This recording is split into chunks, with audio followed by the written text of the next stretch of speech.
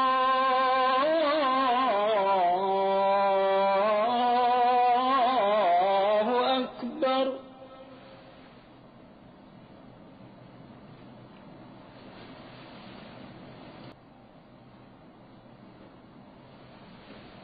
أشهد أن لا إله إلا الله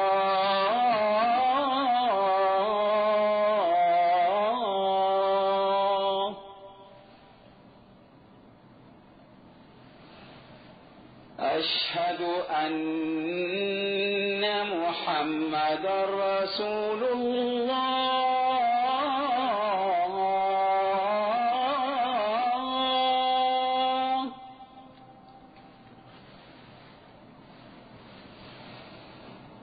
أشهد أن محمدا رسول الله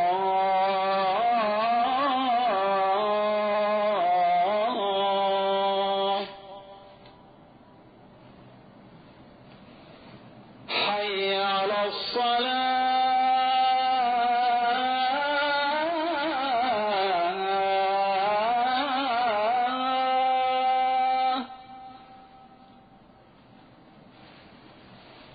حي على الصلاة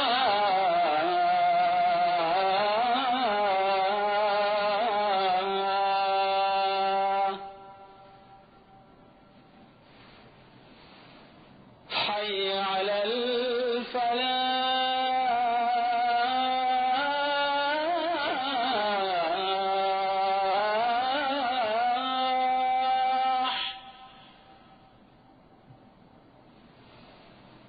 حي على الفلاح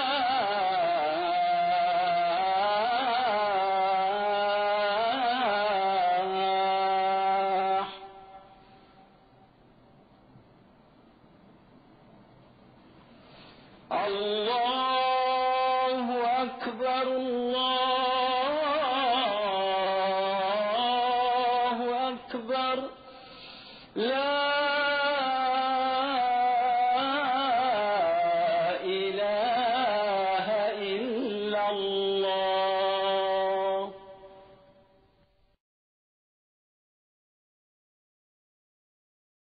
السلام علیکم ورحمۃ اللہ، السلام علیکم ورحمۃ اللہ۔ اس موقع پر محمد بن قاسم نے اپنی فوج کے سامنے تقریر کی، لوگو، اللہ تعالی سے عہد کرو اس سرزمین پر یہ ہماری آخری نماز نہیں ہوگی۔ راہ شہادت کے مسافروں، دعا کرو اللہ تعالی ہمیں کامیابی عطا فرمائے۔ ہم اللہ کا پیغام اس ملک کی آخری سرحدوں تک پہنچانے آئے ہیں۔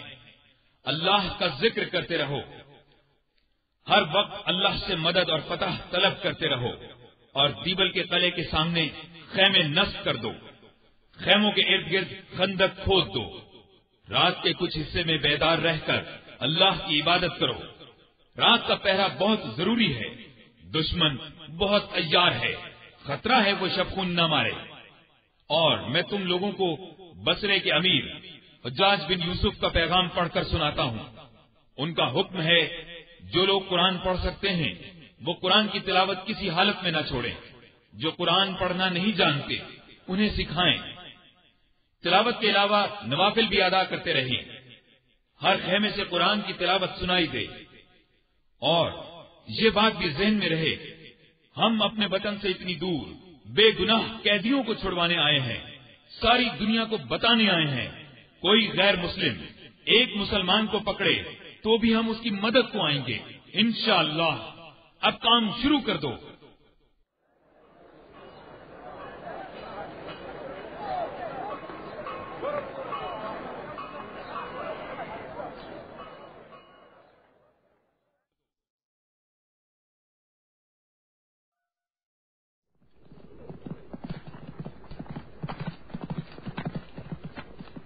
محمد بن قاسم اس آواز کو سن کر چونک اٹھا۔ اس نے فوراً محافظ سے پوچھا، یہ کیسی آواز ہے؟ کوئی آ رہا ہے؟ محافظ نے فوراً کہا، سالار، ہمارے چند سپاہی ایک ہندو پنڈت کو پکڑ کر لا رہے ہیں۔ محمد بن قاسم نے حیران ہو کر کہا، کیا کہا؟ پنڈت؟ اسے میرے خیمے میں لے آؤ۔ جلد ہی پنڈت اس کے سامنے کھڑا تھا۔ ایک سپاہی نے بتایا، سالار، یہ قلعے کی طرف سے اس طرف آ رہا تھا، ہم نے پکڑ لیا۔ محمد بن قاسم نے نظر بھر کر اس کی طرف دیکھا، پھر بولا، بولو، کون ہو تم؟ پنڈت نے سر اوپر اٹھایا اور پرسکون آواز میں اس نے کہا، میں پنڈت نہیں، مسلمان ہوں، عرب ہوں۔ محمد بن قاسم یہ سن کر چونکا۔ اس نے جلدی سے پوچھا، پھر تم نے یہ بہروپ کیوں بھرا؟ عرب مسکرایا اور بولا، عرض کرتا ہوں، سندھ کے علاقے میں کچھ عرب بھی آباد ہیں، میں ان میں سے ایک ہوں۔ ہمارے سردار کا نام حارث علافی ہے، مجھے انہوں نے آپ کے پاس بھیجا ہے۔ ہماری تمام تر ہمدردیاں آپ کے ساتھ ہیں، لیکن ہم اعلانیہ آپ کی مدد نہیں کر سکتے، اس لیے کہ ان کے علاقے میں رہتے ہیں۔ تاہم حارث علافی خفیہ طور پر آپ کی مدد کرنا چاہتے ہیں۔ انہوں نے میرے ذریعے آپ کو پیغام بھیجا ہے۔ اس قلعے میں ایک بہت بڑا مندر ہے، اس میں کئی اونچے گنبد ہیں۔ درمیانی گنبد تو اس قدر بلند ہے کہ بہت دور سے نظر آتا ہے۔ اس گنبد پر ایک بانس نصب ہے، بانس پر سبز رنگ کا جھنڈا لہرا رہا ہے۔ ان ہندوؤں کا یہ عقیدہ ہے کہ جو بھی اس جھنڈے کو دیکھ لے گا اس کا کام آسان ہو جاتا ہے۔ ان کا عقیدہ ہے یہ جھنڈا دن کے دیوتا نے اپنے ہاتھ سے لگایا تھا۔ یہ بھی مشہور ہے کہ جو بھی اس قلعے کو فتح کرنے کی نیت سے آئے گا خود ختم ہو جائے گا۔ وہ بہت فخر سے کہتے ہیں جس طرح مسلمانوں کے پہلے 2 سالار مارے گئے اسی طرح یہ سالار بھی مارا جائے گا، اس لشکر کو بھی شکست ہوگی۔ اب ہمارے سردار حارث علافی کا آپ کو مشورہ ہے کہ اگر آپ اس جھنڈے کو گرا دیں تو ہندوؤں میں کھلبلی مچ جائے گی، پھر ان کے پاؤں جم نہیں سکیں گے اور دیبل آپ کے قدموں میں ہوگا۔ عرب کے خاموش ہونے پر محمد بن قاسم نے کہا، ہاں، میں نے فصیل پر کھڑے ہندو فوجیوں کے جملے سنے ہیں۔ وہ طنزیہ انداز میں کہہ رہے تھے، جدھر سے آئے ہو ادھر ہی چلے جاؤ، اپنے پہلے 2 سالاروں کی موت اور ان کے لشکروں کے انجام سے عبرت حاصل کرو۔ یہ دیوتاؤں کا شہر ہے، دیوتاؤں کے قہر سے بچو۔ میں ان کی باتیں صبر اور سکون سے سنتا رہا ہوں، اس لیے کہ والی بصرہ کا حکم تھا جب تک ان کی طرف سے اجازت نہ ملے حملہ نہ کیا جائے۔ اب ان کی طرف سے مجھے حملے کا حکم مل چکا ہے۔ جھنڈے والی بات میں نے ذہن میں بٹھا لی ہے۔ حارث علافی کا میری طرف سے شکریہ ادا کر دینا۔ میں تو یہ بھی جانتا ہوں کہ راجہ داہر نے حارث علافی کو اپنی فوجوں کی مدد کے لیے کہا تھا، لیکن انہوں نے انکار کر دیا، اگرچہ وہ اور ان کے تمام ساتھی موجودہ خلیفہ ولید بن عبد الملک کے خلاف ہیں اور موجودہ اسلامی حکومت آپ لوگوں کو باغی خیال کرتی ہے، لیکن اس کے باوجود حارث علافی نے راجہ طاہر کا ساتھ دینے سے انکار کر دیا اور مسلمانوں کے خلاف تلوار نہیں اٹھائی، اس لیے ان کی عظمت میرے دل میں ہے۔ میں ان کا پیغام بھی شکریہ کے ساتھ وصول کرتا ہوں، اس پہلو کو ذہن میں رکھوں گا۔ انشاءاللہ ہم آپس میں دوست رہیں گے۔ مہمان کو لے جایا جائے اور ان کی خاطر مدارت کی جائے اور جونا سلمی کو بلایا جائے۔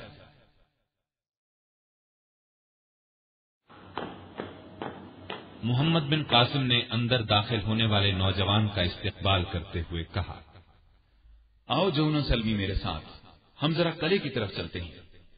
دونوں چلتے ہوئے قلعے کے قریب پہنچے۔ محمد بن قاسم نے ہاتھ سے اشارہ کرتے ہوئے کہا، وہ دیکھو، قلعے کے اندر اونچے بانس پر سبز جھنڈا لہرا رہا ہے، نظر آ رہا ہے؟ ہاں، میں اس کو دیکھ رہا ہوں۔ محمد بن قاسم کی پرسکون آواز سنائی تھی۔ جونا سلمی، اس جھنڈے کو گرانا ہے۔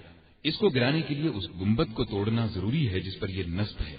میں جانتا ہوں اس گنبد کو صرف بڑے پتھروں سے ہی توڑا جا سکتا ہے، لیکن یہ مجھے معلوم نہیں کہ تم اتنے فاصلے سے اس گنبد کا نشانہ لے سکتے ہو یا نہیں۔ جھنڈا فصیل پر ہوتا تو کام بہت آسان تھا، لیکن یہ گنبد تو ایک مندر کا ہے اور وہ مندر شہر کے عین درمیان میں ہے۔ اب بتاؤ تم کیا کہتے ہو؟ محمد بن قاسم کے خاموش ہوتے ہی جونا سلمی نے کہا، ہمارے پاس جو بڑی منجنیق عروس موجود ہے، یہ کام اس کے ذریعے ہوگا۔ اس کو چلانے کے لیے ایک وقت میں 500 آدمی زور لگاتے ہیں اور اسے نشانہ صرف میں لے سکتا ہوں۔ یہ سن کر محمد بن قاسم نے کہا، تب پھر اگر تم نے اس گنبد کو توڑ کر جھنڈے کو گرا دیا تو 10,000 انعام کے حقدار ہوگے۔ جونا نے جواب میں کہا، اگر میں اس گنبد کو 3 پتھروں میں نہ توڑ سکا تو میرے دونوں ہاتھ کاٹ دیجیے گا۔ محمد بن قاسم کے چہرے پر بجلی سی چمکی۔ اس نے خوش ہو کر کہا، اللہ کی قسم، مجھے تم جیسے مجاہدوں کی ضرورت ہے۔ 3 پتھروں کی کوئی شرط نہیں، نہ ہاتھ کاٹنے کی کوئی ضرورت۔ گنبد توڑ دو، جھنڈا گرا دو، انعام لے لو۔ جونا سلمی نے مسکرا کر جواب دیا، انشاءاللہ ایسا ہی ہوگا۔ آپ عروس کو قلعے کی طرف بھجوائیں، اس طرف سے گنبد زیادہ صاف نظر آتا ہے، نشانہ لینا آسان ہوگا۔ عروس کے پاس بڑے بڑے پتھر رکھوا دیے جائیں۔ محمد بن قاسم نے تائید کے انداز میں سر ہلایا اور بولا، ٹھیک ہے، صبح جو ہی نعرہ تکبیر بلند ہوگا ہم حملہ شروع کر دیں گے۔ ادھر تم اپنا کام شروع کر دینا، اللہ تمہارا حامی و ناصر ہو۔ نعرہ تکبیر،